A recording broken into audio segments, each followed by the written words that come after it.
আসসালামু আলাইকুম প্রিয় শিক্ষার্থীরা, হাই স্কুল ইংলিশ চ্যানেলের আজকের ক্লাসে সবাইকে স্বাগতম।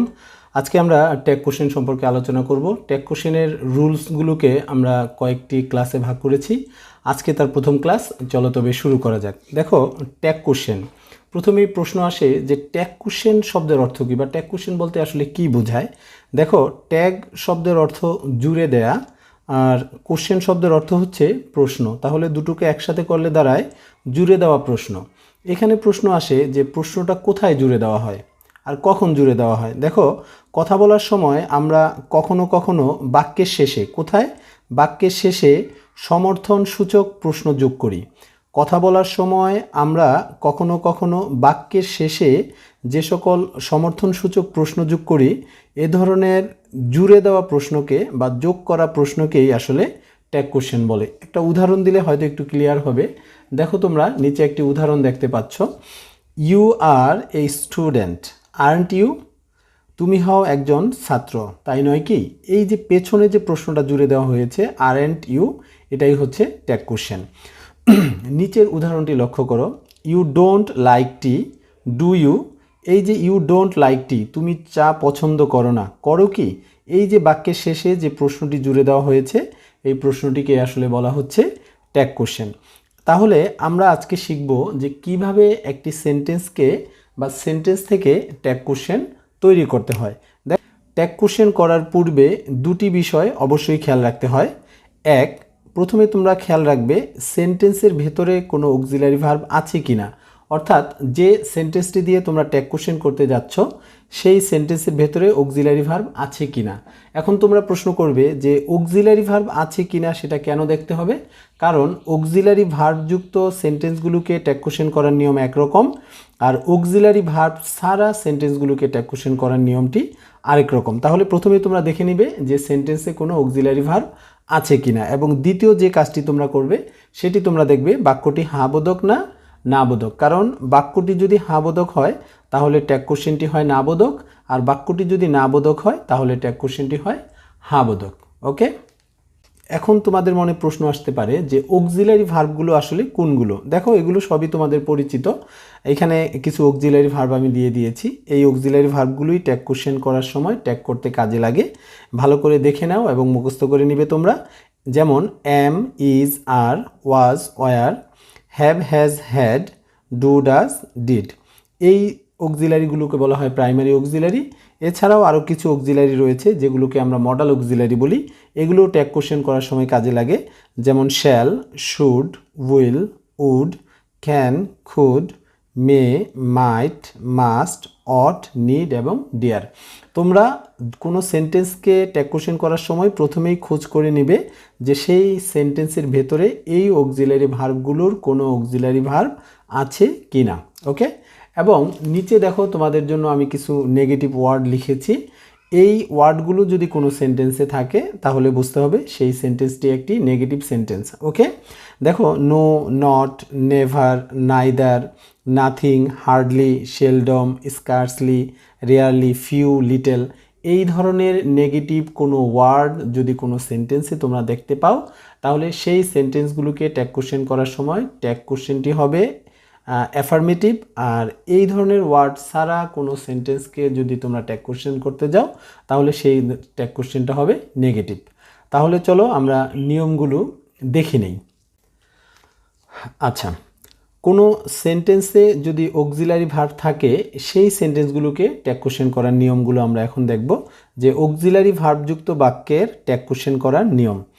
তোমরা কি করবে, যদি কোনো সেন্টেন্সে দেখো অক্সিলারি ভার্ব আছে তাহলে প্রথমেই সম্পূর্ণ সেন্টেন্সটি তোমরা লিখবে, এরপরে তোমরা একটি কমা বসাবে, তারপরে সেন্টেন্সে যে অক্সিলারি ভার্বটা আছে কমার পরে সেই অক্সিলারি ভার্বটি বসিয়ে দিবে। এরপরে তোমরা দেখবে বাক্যটি যদি হাবোধক হয় তাহলে অক্সিলারি ভার্বের সাথে তোমরা সংক্ষিপ্ত আকারে নট বসাবে। এনওটি নট ব্যবহার করা যাবে না, এই ধরনের সংক্ষিপ্ত আকারের একটি নট লিখবে অক্সিলারি ভার্বের সাথে। আর বাক্যটি যদি নাবোধক হয় তাহলে এই নটটি তোমরা বসাবে না। এবং 5 নম্বরে দেখো সাবজেক্টের প্রোনাউন রূপ বসবে। কি বসবে? সাবজেক্টের প্রোনাউন রূপ। আসলে সাবজেক্টের প্রোনাউন রূপ বলতে বোঝায় সাবজেক্ট যদি কোনো প্রোনাউন হয়, যেমন I, we, you, he, she, it অথবা দে, তাহলে সেটাই বসে। কিন্তু সাবজেক্ট যদি কোনো ছেলে মানুষের নাম বা পুরুষ মানুষের নাম বোঝায়, একজন পুরুষ মানুষের নাম, তাহলে তোমরা হি ব্যবহার করবে। সাবজেক্ট যদি একজন মেয়ে মানুষের নাম বোঝায় তাহলে তোমরা শি ব্যবহার করবে। সাবজেক্ট যদি একজনের বেশি মানুষের নাম বোঝায় তাহলে তোমরা দে ব্যবহার করবে। ওকে। আর সাবজেক্ট দিয়ে যদি মানুষ ছাড়া অন্য কোনো বস্তু বা প্রাণীকে বোঝায়, একজনকে বোঝায়, তাহলে তোমরা ইট ব্যবহার করবে। আর যদি একজনের বেশি বোঝায় তাহলে তোমরা, বা একটির বেশি বোঝায় তাহলে তোমরা দে ব্যবহার করবে। ওকে। এবং সবশেষে একটি প্রশ্নবোধক চিহ্ন বসিয়ে দিবে। নিচের উদাহরণগুলো তোমরা একটু লক্ষ্য করো। হি ইজ এ স্টুডেন্ট, তোমাদের পরীক্ষার খাতায় এ ধরনের প্রশ্ন লেখা থাকবে, ডট ডট দেওয়া থাকবে, পেছনে একটা প্রশ্নবোধক চিহ্ন দেওয়া থাকবে। তোমরা উত্তরে কি লিখবে? হি ইজ এ স্টুডেন্ট সম্পূর্ণ সেন্টেন্সটি লিখবে। লেখার পরে তোমরা একটি কমা দিবে এবং দেখবে বাক্যের ভেতরে কোনো অক্সিলারি ভার্ব আছে কিনা, থাকলে সেই অক্সিলারি ভার্বটিকে এখানে লিখে দিবে। যেহেতু এই সেন্টেন্সে রয়েছে ইজ, আমি এখানে ইজ বসিয়ে দিলাম।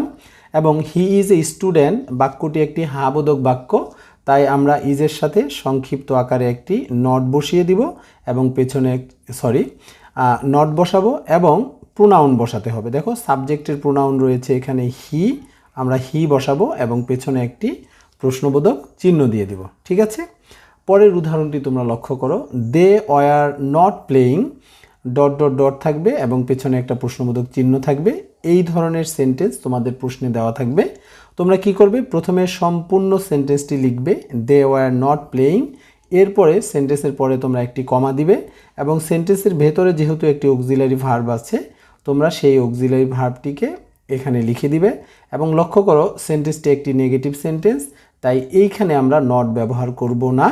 এবং সেন্টেন্সের সাবজেক্ট রয়েছে দে, এই সাবজেক্টের প্রোনাউন বসবে, দে আসলে একটি প্রোনাউন, তাহলে আমরা এখানে দে বসিয়ে দিব এবং এরপরে আমরা একটি প্রশ্নবোধক চিহ্ন দিয়ে দিব। তাহলে এটার ট্যাগ কোশ্চেন হলো ওয়ার দে এবং এটা ট্যাগ কোশ্চেন হয়েছে ইজেন্ট হি। তোমরা একটু খেয়াল করো, বাক্যটি হাবোধক তাই ট্যাগ কোশ্চেনটি হয়েছে নাবোধক, এবং এই বাক্যটি একটি নাবোধক তাই ট্যাগ কোশ্চেনটি হয়েছে হাবোধক। ওকে। এখন আমরা দেখব অক্সিলারি ভার্ব বিহীন বাক্যগুলোকে ট্যাগ কোশ্চেন করার নিয়মটা আসলে কি। তোমরা একটু লক্ষ্য করো, অনেকগুলো নিয়ম আগের মতোই। যেমন অক্সিলারি ভার্ব ছাড়া কোনো বাক্যকে ট্যাগ কোশ্চেন করার সময় প্রথমে তোমরা সম্পূর্ণ বাক্যটি লিখবে, এরপরে বাক্যের শেষে একটি কমা বসাবে। প্রশ্নটি যদি দেখো প্রেজেন্ট ইনডিফিনিট টেন্সে আছে, তাহলে তোমরা অক্সিলারি ভার্ব বাহির থেকে ডু এবং ডাজ এনে বসাবে। ওকে। তার মানে সেন্টেন্সে থাকবে না, নিজের থেকে ডু এবং ডাজ বসাবে। একটু খেয়াল করো, এখানে প্রশ্ন হতে পারে যে আমরা ডু কখন বসাবো এবং ডাজ কখন বসাবো। দেখো সেন্টেন্সটিতে যদি তোমরা দেখতে পাও সাবজেক্ট প্লাস ভি1 অর্থাৎ ভার্বের প্রেজেন্ট ফর্ম রয়েছে, তাহলে তোমরা ডু ব্যবহার করবে। আর সেন্টেন্সটিতে যদি তোমরা দেখো সাবজেক্ট প্লাস ভি1 এর সাথে একটা এস বা ইএস বা আইইএস রয়েছে, তাহলে তোমরা ডাজ ব্যবহার করবে। ওকে। এবং সেন্টেন্সটি যদি তোমরা দেখো যে পাস্ট ইনডিফিনিট টেন্সে রয়েছে, তাহলে তোমরা ডিড ব্যবহার করবে। আমি আবার বলতেছি যে অক্সিলারি ভার্ব বিহীন কোনো সেন্টেন্সকে ট্যাগ কোশ্চেন করার সময় তোমরা ডু, ডাজ অথবা ডিড ব্যবহার করবে। সেক্ষেত্রে তোমরা খেয়াল করবে যে বাক্যটিকে তোমরা ট্যাগ কোশ্চেন করবে, বাক্যটিতে যদি সাবজেক্ট প্লাস ভি1 থাকে তাহলে তোমরা ডু ব্যবহার করবে। আর তোমরা যদি দেখো সাবজেক্ট প্লাস ভি1 এর সাথে একটা এস বা ইএস বা আইইএস রয়েছে, তাহলে ট্যাগ কোশ্চেন করার জন্য তোমরা ডাজ ব্যবহার করবে। আর সেন্টেন্সটি যদি পাস্ট ইনডিফিনিট টেন্সে থাকে, অর্থাৎ তোমরা যদি দেখো সাবজেক্ট প্লাস ভি2 রয়েছে, সাবজেক্ট প্লাস ভি2 রয়েছে, তাহলেই তোমরা শুধু ডিড ব্যবহার করবে। একটু পরিষ্কার করার জন্য দেখো আমরা উদাহরণগুলো যদি দেখি তাহলে তোমাদের ধারণাটা পরিষ্কার হবে। এখানে দেখো লেখা আছে হাসান গোজ টু স্কুল। এই সেন্টেন্সটি লক্ষ্য করো, এই সেন্টেন্সের ভেতরে কোনো অক্সিলারি ভার্ব নাই। ওকে। যেহেতু অক্সিলারি ভার্ব নাই, তাহলে এই সেন্টেন্সটিকে ট্যাগ কোশ্চেন করার জন্য আমরা ডু, ডাজ এবং ডিড ব্যবহার করতে পারবো। আমরা দেখতে পাচ্ছি এখানে সাবজেক্টের পরে ভার্বের সাথে একটি ইএস যুক্ত হয়েছে, তাহলে এখানে আমরা ডাজ ব্যবহার করব। তাই আগের নিয়ম অনুযায়ী প্রথমে আমরা সম্পূর্ণ বাক্যটি লিখলাম, লেখার পরে এখানে আমরা একটি কমা দিয়ে দিলাম এবং এখানে আমরা ডিওইএস ডাজ ব্যবহার করলাম। কেন ডাজ ব্যবহার করলাম? কারণ এখানে বাক্যটি প্রেজেন্ট ইনডিফিনিট টেন্সে রয়েছে এবং সাবজেক্টের পরে ভি1 এর সাথে একটি ইএস রয়েছে।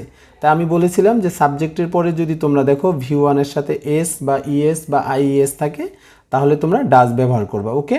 এবং যেহেতু বাক্যটি হাবোধক, তাই আমরা ডাজের সাথে একটি সংক্ষিপ্ত আকারে নট লিখে দিলাম এবং এখানে সাবজেক্ট রয়েছে হাসান, একটি ছেলে মানুষের নাম, তাই আমরা এখানে দিলাম হি এবং পেছনে একটি প্রশ্নবোধক চিহ্ন দিয়ে দিলাম। উত্তর হয়ে গেল ডাজেন্ট হি। ওকে, এবং পরের প্রশ্নটি দেখো, উই লার্ন ইংলিশ। এটাও এই সেন্টেন্সেও কোনো অক্সিলারি ভার্ব নাই।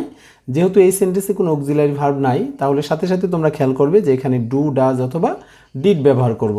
যেহেতু এখানে সাবজেক্টের পরে শুধু V1 রয়েছে, তাই আমরা ট্যাগ কোশ্চেন করার সময় ডু ব্যবহার করব।